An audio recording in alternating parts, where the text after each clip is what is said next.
Welcome to On the Couch. My name is Siobhan Clark, and this is the second part to our Bermuda Heritage Celebration show. I have with me Mr. Gary Phillips and Miss Louise Jackson. How are you? We're well, thank you. That's awesome. Just wonderful. Glad to be here. That's good. And you know what? We're really happy to have you here. So I have to start off by asking, why are both of you so passionate about gumbays? Well, I'll start. Okay. Ladies first. Yes. When I first came to Bermuda in 1952, I was on a road trip around Bermuda, sightseeing, and saw this wonderful group of dancers who I now know to be gumbay dancers. And I had never seen anything like this before in my life. So I asked the person who was driving to stop the car. The person was not that interested. They said, well, those are just gumbays. I said, please stop. I want to see them. Yes. Got out of the car and watched them. And to me, it was just amazing that this African dance tradition, which seemed so pure but different, was here. Make a long story short, they became a passion of mine. First, to make Bermudians understand what they had as really a treasure, and they now have become a national treasure, as you know. Of course. The other thing was to preserve them. At that time, there were just a few groups, and I have to say they were kind of scraggly. Nobody really had the money for the costumes. And, you could see they were trying to hold on to this tradition, but with no help at all. Yeah. And there were actually laws against them dancing in the streets of Bermuda. They had to get permission from the police. Some Bermudians just thought that they weren't what Bermudians should be, I suppose. Anyway, we organized, the Bermuda Arts Council organized a competition for gumbays, and whoever won it would be able to go to a UNESCO conference in Colombia, Cali, Colombia. Okay. And it was at City Hall, and this got the gumbay groups back organized again. They started working on their costumes. I told them, now you have to be sure to remember everything. Let's go back and research, talk to Grandpa, talk to Uncle, make sure that you're doing this the correct way. Yes. And we had, I think, maybe about 5 gumbay groups that performed. And the group that won, we went to Cali, Colombia. We went with them, my husband and myself. And that, I think, was really the beginning of the resurgence of the gumbay. Since then, they now are our national treasure. They're on our stamps, our coins. They travel all over the world for us. And they are unique. They are Bermuda gumbays. They're not the Bahamian gumbays, they're not the St. Kitts Indians. They are our gumbays. That's right. And they are back, and they're strong, and they are dynamite. Absolutely. Well, my association is a little bit more intimate because my grandmother was directly related to Boxcart Norford, who came to Bermuda. His family came to Bermuda in the mid-1900s, those like 1910, 1919, between that period of time, when the gumbays was going through a hiatus and there was not much activity. And he sent back home for his gumbay costume. And one of the first stops when he left on the top of Friswell's Hill was at our house at Middletown. And so I spent a lot of time with the gumbays, even though I was always afraid of the gumbays, but it was not unusual. I tried to get my parents to let me run with the gumbays, but they wouldn't. My brother was much more disrespectful. He just joined anyway. And that's what happened with many people. They got, they got licks and everything else, but they still went with the gumbays. Yeah, absolutely. I later on found out that my father danced with the gumbays from the age of 5 until about the age of 13 with Dan Hughes' crowd. He was born in 1921, so it would have been just before 1930s that he was dancing with the gumbays. So this passion has always been inside of me. But my real interest in the gumbays as a phenomenon came when I came back to Bermuda from college overseas, and my wife began to write an article about these gumbays who used to take her husband away every Boxing Day and every New Year's Day, and of course Easter Monday in those days.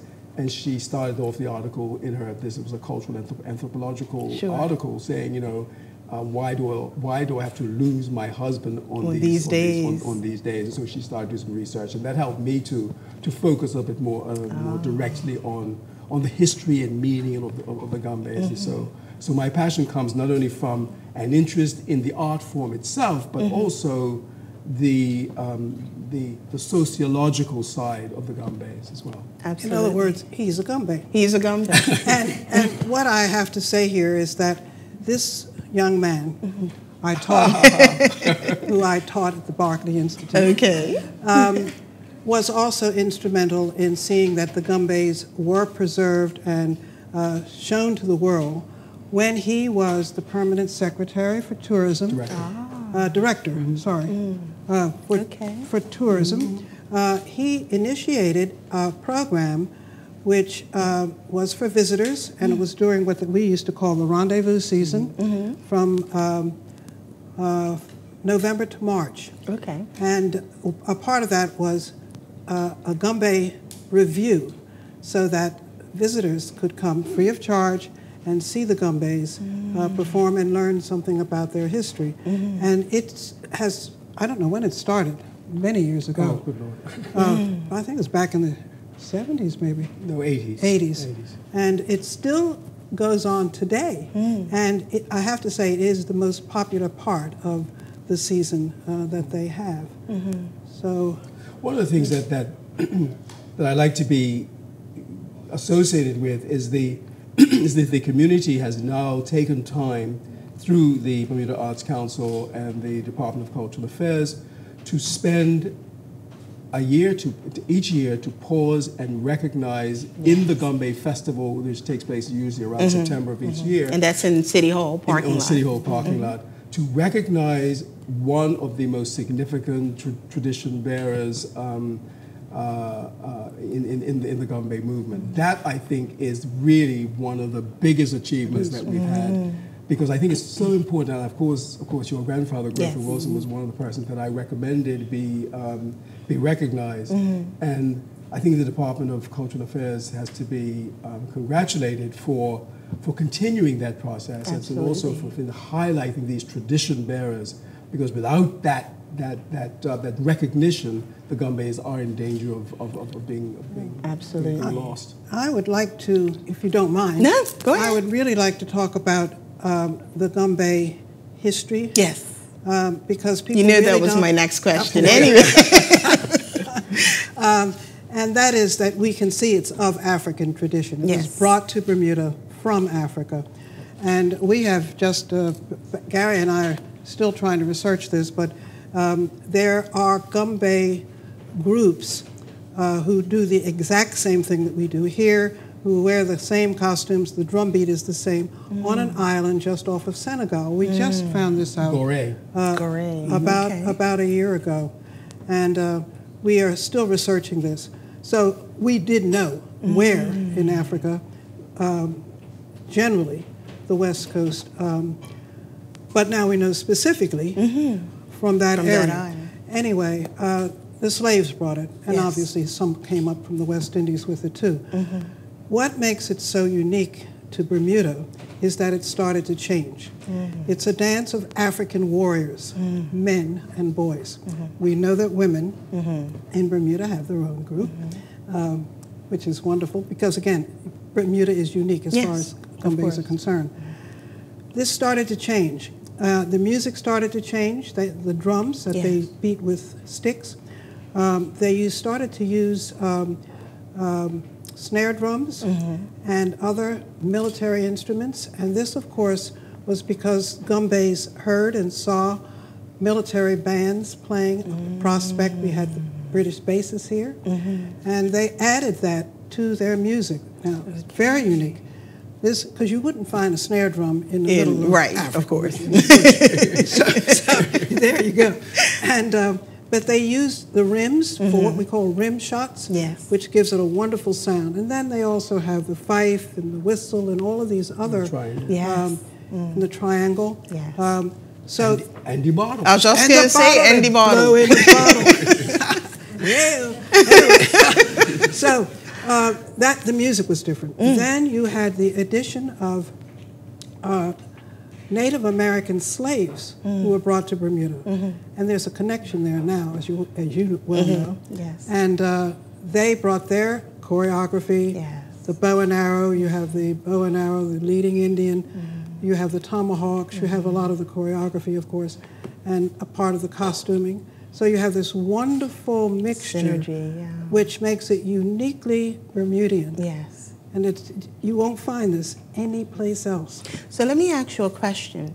Of course, as you mentioned, there are numerous gumbe groups that have sprouted over the years.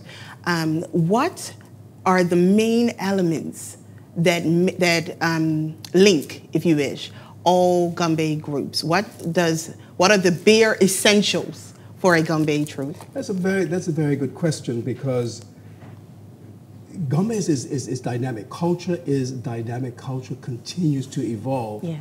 And so when people argue that this gumbe group is not as traditional as that gumbe group, they really are talking about superficial things. They're not talking about what is intrinsic and what is really the most important elements of the gumbes. So whether or not the gumbes have red laces on their sneakers is not as important to me as the music that was declared in 1976, I think it was, in Jamaica, as being uniquely and quintessentially Bermudian. That was a unique bit of music. So it's the cadence of the music itself that does not change. And you may get certain rhythmical variations, if you will, but essentially you cannot deny that the Bermuda gumbe music, when you hear it, is something absolutely unique. Absolutely. The other thing is that we have captured throughout all of the groups that they respect the fact that the gumbe is a mask. It is a mask that conceals a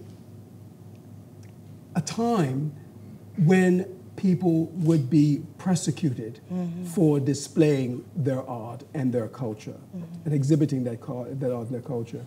And so every single gumbe you will see, he has a headdress, he has a mask, and it is very difficult to find any flesh being shown.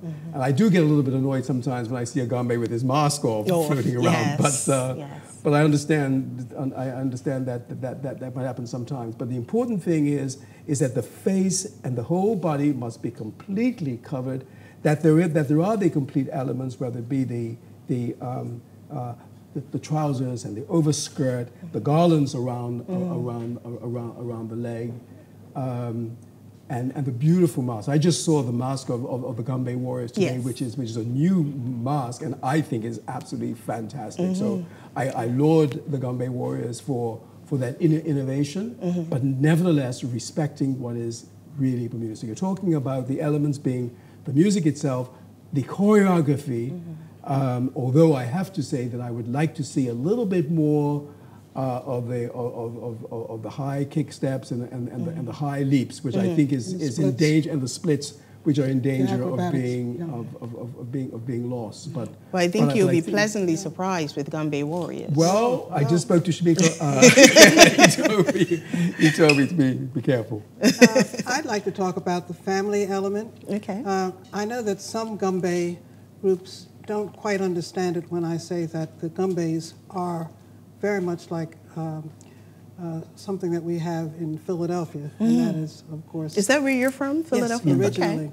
Okay. And this is a family thing. Yeah. In other words, your family, the Wilson family, and then, of course, you have all of the other families, the Place, and all the rest. All of them. And what happens is, it's very much like the mummers, in that it's, well, again, all men and boys, but now they have women too. Yeah. Things do change. They're all families, They are all from a certain part of the city. And they have the same high headdress, the capes, and they come out on holidays and special days, just like the gumbays. They come out on New Year's Day. That's right. Very much like it. And we had mummers here in Bermuda, and they used to come out also on Boxing Day and Christmas Eve. It's a crossover. They used to blacken their faces and go from door to door. All right, now I just want to say that because of this strong family tie, taking these Gumbay groups, you as a 5-year-old, and you're still carrying it on, and it'll go on beyond you. It's something that'll be a part of Bermuda's culture, hopefully, forever, and it should be preserved. And I just wanted to talk about it helps to strengthen the family group here, which is something we really need. Absolutely. I often refer to it as almost like a dynasty, because each family can trace, each dancer can usually trace to his father, his grandfather, his uncle, to his great-grandfather.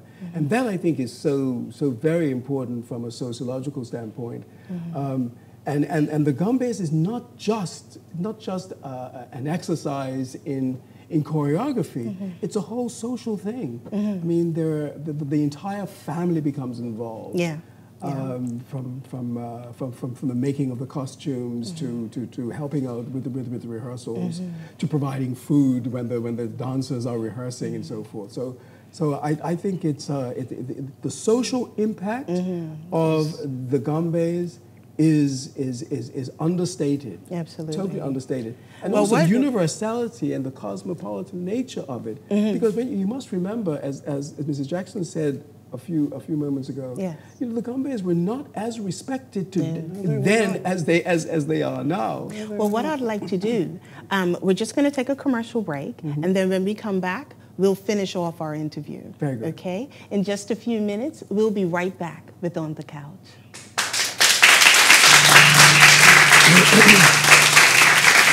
So what we can do is, because we were supposed to have... is that this is a rich, honest, noble, colorful art form.